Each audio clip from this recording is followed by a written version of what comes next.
In today's lesson, we're going to be discussing the 7 ways that gardening can improve the longevity, your health, and your overall happiness simply by incorporating gardening into your everyday. Hi, my name is Charles Malky, biologist and plant expert with IV Organics, where we grow cool plants and author of Saving the World with the Home Garden. And today we're here with Judy Frankel. And Judy, if you can please introduce yourself to us. Hi, I'm Judy Frankel of judyshomegrown.com, and I have 20 years experience pruning fruit trees and growing edible gardens, and I also do roses and vineyards. So in part 2 to this lesson, we're going to do a tour of Judy's homegrown backyard orchard, where she is now harvesting more than she can even keep up for herself and her family, and even her neighbors are enjoying the produce and the fruit and the nutrition that they're harvesting here in this limited backyard space. And all of that will be published in our next lesson.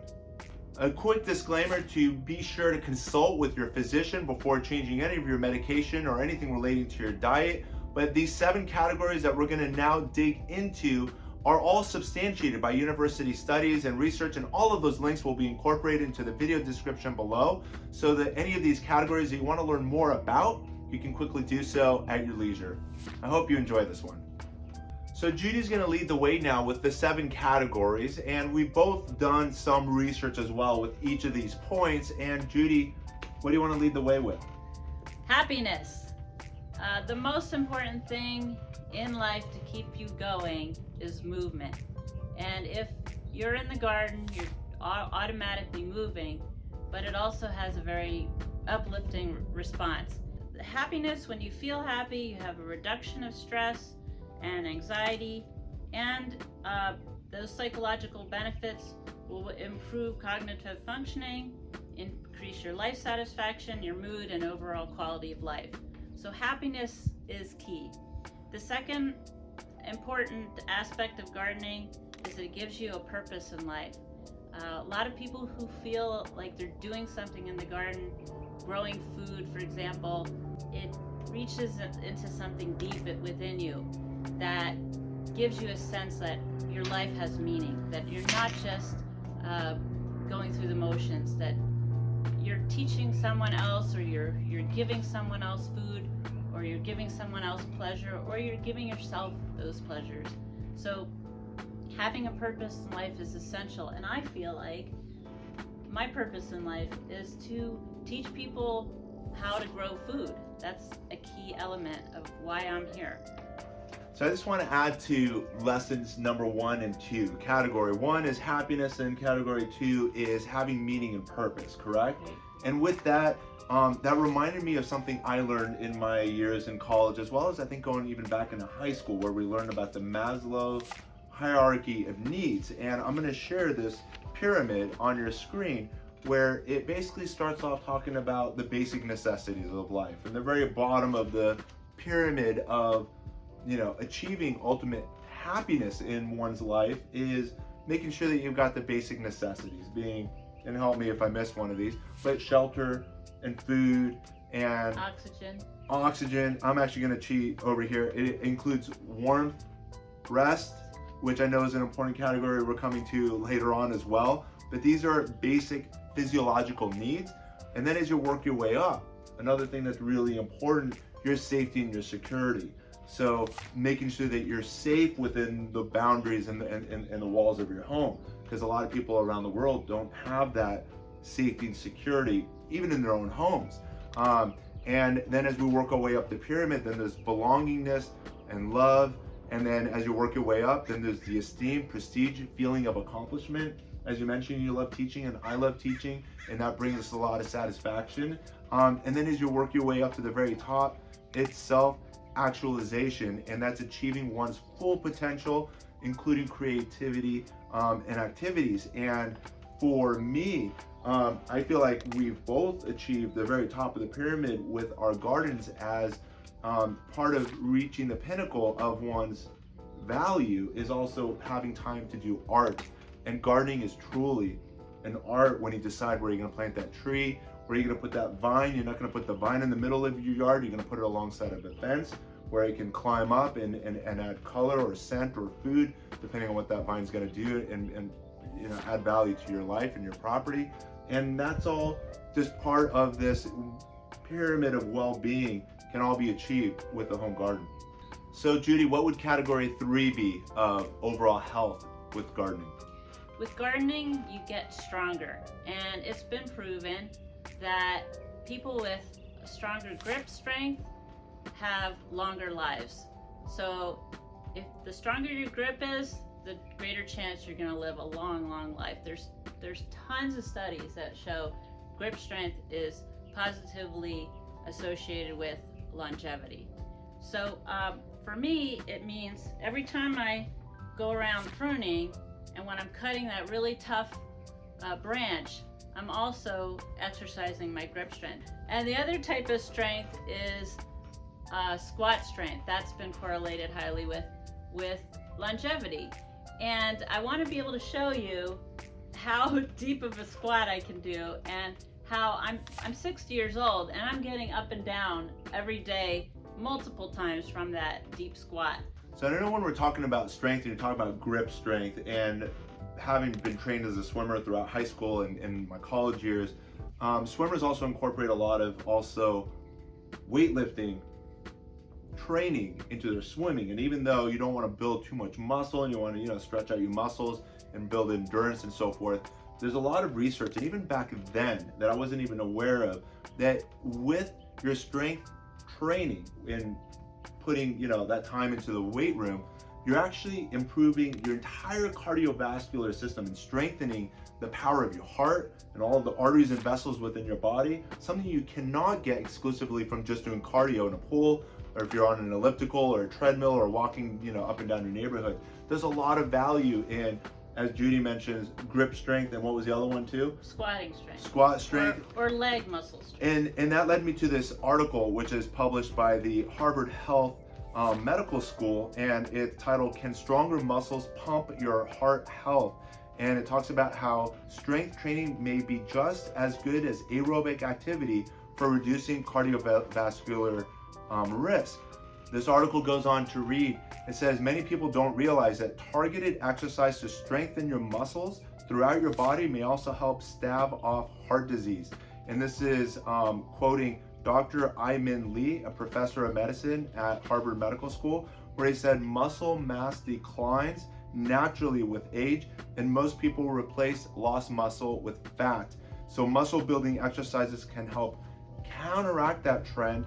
And another study found that healthy men who did 20 minutes of daily weight training had less of an age-related increase in abdominal fat, which is especially hard on the heart, compared to with men who spent the same amount of time doing exclusively aerobic activities. In addition, muscle tissue is more metabolically active, so it helps control blood sugar and lowers insulin resistance, and that helps prevent type 2 diabetes, a major risk factor for heart disease. So huge value in improving muscle strength in your overall health.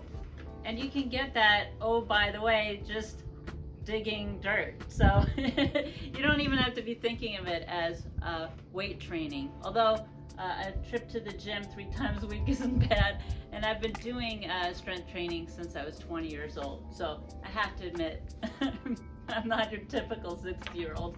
But a lot of value from the garden. So strength as well. Strength is important. Since we're already in the garden and we're growing food, we're going to be eating that food. Well, this food coming from your garden is at the peak of freshness. Of course, it tastes phenomenal, but it also has a higher nutritional quality than the food that you can buy at supermarkets, because conventionally grown agriculture uses a lot of Roundup. And in the soil, Roundup chelates all the minerals. So I just got this book called Toxic Legacy by Stephanie Seneff. And in it, she explains how using Roundup in conventional agriculture, it takes those minerals from the soil, because it's a mineral chelator, and it won't allow the plant to uptake things like zinc, copper, manganese, magnesium, cobalt, and iron. So if you eat conventionally grown foods that are sprayed with Roundup, you're not getting those nutrients, and those are essential nutrients to us. So it's really important that we either buy organic or grow our own. But of course, if you're growing your own, then you have complete control over what that plant is exposed to. So we're not using anything. I use 0 chemicals on my property. So Roundup is one chemical that a lot of these commercial farmers are using, but there's also pesticides as well that are pretty harsh and can leave quite a bit of residue, whether it be on your lettuce or your fruits and your vegetables and so forth. And I know another value of obviously growing your homegrown food is hopefully you're going to be growing in a way that's not incorporating those synthetic pesticides and instead doing things in an organic, healthier way, with the added benefit of the fact that you're eating produce that's been sun-kissed hopefully that day or the day earlier compared to the produce that's been sitting at your market for a week, a month, and sometimes several months, dying from the time it was originally harvested. Growing your homegrown food is essential in so many other ways to offering health to ourselves and the people we share our homegrown food with, in the fact that plants offer medicine. And in fact, this article, which I'm going to be citing down below as well in the video description, says in the United States, of the top 150 prescription drugs, 118 of those are derived from natural sources. And it says a child suffering from leukemia in the 1960s faced a 10% chance of survival, but by 1997 the likelihood of remission had been increased to 95%, and they said thanks to 2 drugs that are derived from a wild plant native to Madagascar. And we still know very little about the treasure trove inhabiting our wild places. And as of 1995, it says less than 1% of all tropical plant species has been screened for the potential pharmaceutical applications. And already about 15,000 medicinal plant species may be threatened with extinction worldwide. Experts estimate that the Earth is losing at least 1 potential major drug every 2 years. So growing your own food has an enormous value in helping treat a lot of our ailments and preserving and ensuring the longest, healthiest, and happiest life, all by growing the home garden. So the 5th way that gardening improves longevity and your life is that it improves sleep quality. When I'm out in the garden all day and I come back and after dinner, I am so ready to pass out. I fall asleep within 5 minutes of my head hitting the pillow. It reduces anxiety, it gets you to a really restful state, but it's really essential that we get enough sleep in order to live long. And if you follow the guidelines of the sun, you rise with the sun, you set with the setting of the sun, you'll have a better chance of living a long life. The number 6 way that gardening improves longevity is that it connects you to the life cycles. So I like to see the tree that I'm planting or that seed or that start come to fruition, and I want to benefit from that. And once you're plugged in, it's like you can't let it go. You have to see that thing become the tree that it will be. That connection really means a lot to people. They want to see the fruit of their labor. I love literally. that. So gardeners live longer and happier lives. Yeah. So another thing I want to build upon to this point number 6 about connecting to the life cycle is another article that I read, which is titled "All the Trees Will Die and Then So Will You." And the author of this article, which again the link you can find down below, was explaining that in cities that are removing diseased trees and not replacing them quickly are noticing a significant decline in mortality rates and a higher increase of people dying with disease. And there's a lot that has yet to be learned, and there's a lot of research that's coming out which are trying to give explanation to this, but there's something that the plants are giving off that we're breathing in that is changing not just our biology but our internal chemistry at the brain level, in our blood level, in so many different ways. By just being surrounded by trees, trees are giving you something. And a personal experience I can share with you is I remember a couple of years waking up feeling a little off, and I remember, I'm not going to jump straight at my desk and I'm not going to start working in this, this first hour of the day. And I went and I spent some time in the garden, and the first thing I remember brushing up against was the rosemary and basil, and those scents, entered my body. Worked my way a little deeper into the garden, we got close to my fig tree. And I remember now it was a summer day as it was giving off this specific scent that those of you that grow figs know what that scent is.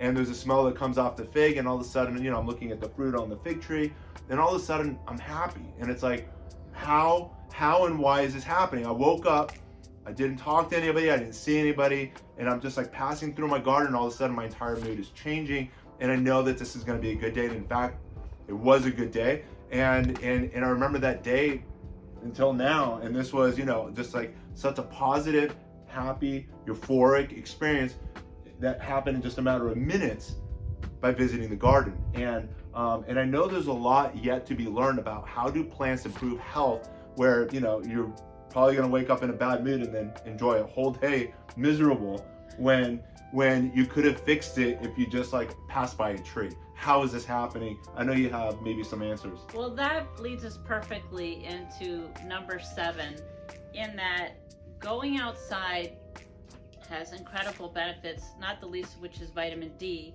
And we've seen in the last year and a half how people with a high level of vitamin D, or at least 50 on the units that they measure through your blood, at least 50, if you have high levels of vitamin D, it helps with your immunity, it helps with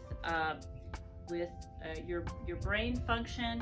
And one of the ways that people can get a good amount of vitamin D is by not wearing sunscreen. I know that sounds crazy, but we in this culture, we think that if we bathe ourselves in sunscreen, it'll protect us against the sun. The sun's gonna kill us, it's gonna give us cancer. Nothing could be farther from the truth. If you build a solar callus slowly over time, you won't need any sunscreen. I do use primrose oil to protect from sun damage. It actually heals the skin. Whereas if you put too much sunscreen on, you can't get vitamin D. And the other thing that's problematic is it prevents the vitamin D from getting sulfated. So that sulfation of vitamin D is essential to health. So the amount of sun you get depends very much on how much melanin you have in your skin. People with darker skin need to be out in the sun even more because it takes longer to get the vitamin D levels up. There's a practice called sun gazing that people are really promoting right now. You can look into it. I've got a link under this video. It's about going out during sunrise and actually going barefoot on grass or on the ground for up to 30 minutes. It really is ideal if you do 30 minutes.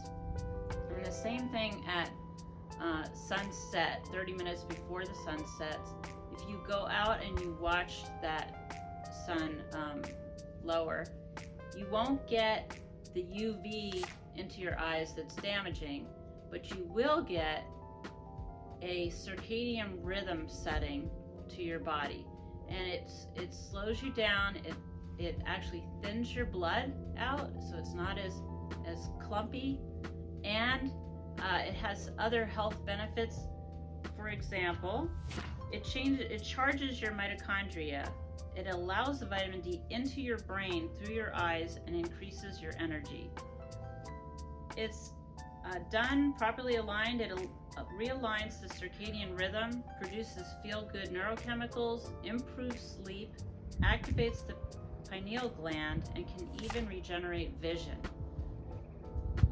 For the first 30 minutes of the day, there's 0 ultraviolet light emitted, and eye damage comes from overexposure to UV. So, sun in this now pre-day and pre-night bands is safe. The infrared spectrum balances the destructive artificial blue spectrum omnipresent in daily life and spewed out by technology. This is one of the biggest problems we have today, is too much screen time, too much blue light, and too much light after the sun has gone down. We really should be lighting candles at night because it's more natural and it's actually better for you. The ground literally earths the body. The negative ions also help to produce happy hormones. We're cycling back to the happiness again. Absolutely. If you're outside in the early morning and right before sunset, that set your hormones right, and it'll bring health. The other benefits to just being outside is you feel the Schumann resonance, and you can actually resonate. The frequency of two oscillating things start to coalesce to the same frequency. Well, the Schumann resonance is the natural frequency of the Earth, which is at 7.83 hertz. They call it the Earth's natural heartbeat. Well, it just so happens that our brain's frequency, when our brains are healthy, they resonate at 7.83 hertz. It's perfectly in line with the Earth.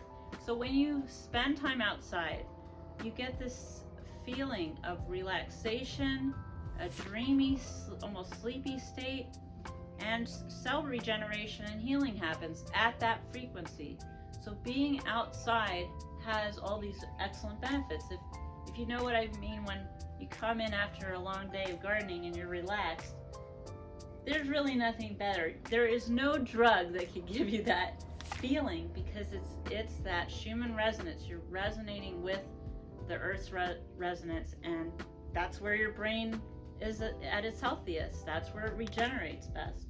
The Schumann resonance, maybe a lot of people are not familiar with, but I'm sure a lot of the viewers are more familiar with, like the polar magnetism of the planet and how the bees rely on it, as well as homing pigeons, among other creatures, and that there is something that's invisible that's going on, that other animals rely upon it and does affect our health too. And this is interesting that, and it's common sense, spend more time outside and you'll be happier and healthier than if you lock yourself up in a cubicle and work, all day and just go back to sleep at the end of your workday. There's a lot of health and a lot of happiness and a lot to be gained from spending time in the backyard or in the garden or going on a hike in a forest. That can all be gained to the benefit of your health and optimal performance of your health for the rest of your life.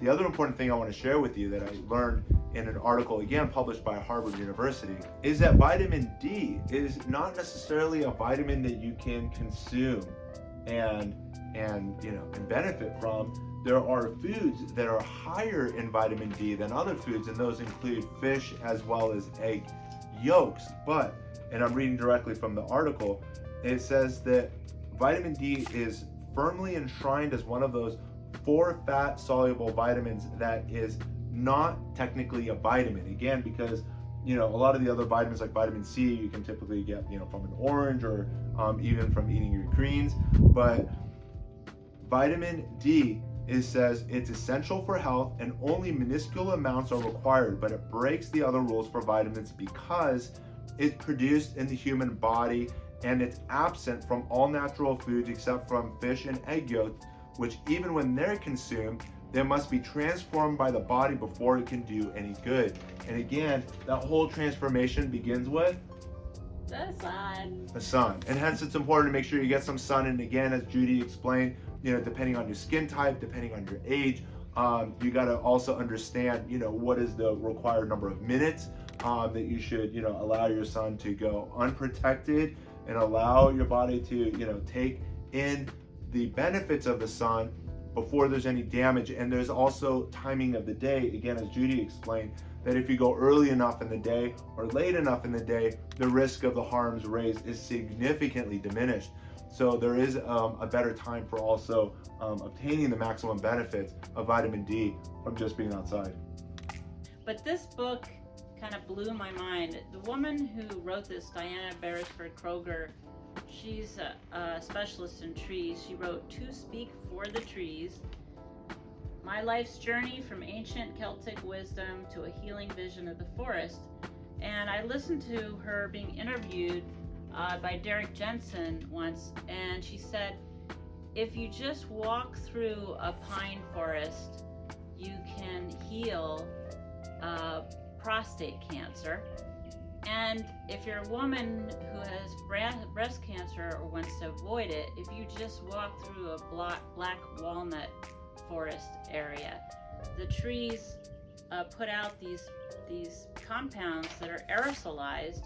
You breathe them in, it immediately gets taken up into you, and it's incredibly healing. So to your point about healing, we haven't even scratched the surface of what plants can provide in the way of healing.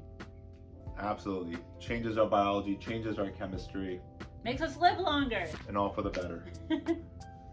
So in our next upcoming video, which Judy and I are going to be touring her backyard and front yard food forest and learning what is possible in a backyard orchard and how to create one yourself. And Judy's also someone that can help you if you live in the area. And Judy, if you can share how people can connect to Judy's Homegrown.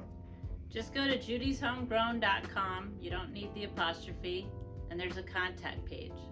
I also have a channel on YouTube called Judys Homegrown, and I have an Instagram presence, Judys_homegrown. That's great. And then those that can connect and watch to see how you grow, as well as I know you're also an excellent chef, Right. baker. I'll be cooking and baking and showing you how to use all these wonderful ingredients that we're growing. I love it. If you've enjoyed this lesson and the 7 helpful tips that we explained in great detail, all the sources are all supported in the video description below. Be sure to give us that thumbs up, and most importantly, share this with your gardening friends and family. And as always, keep growing with Ivory Organics, and wishing you all happy gardening.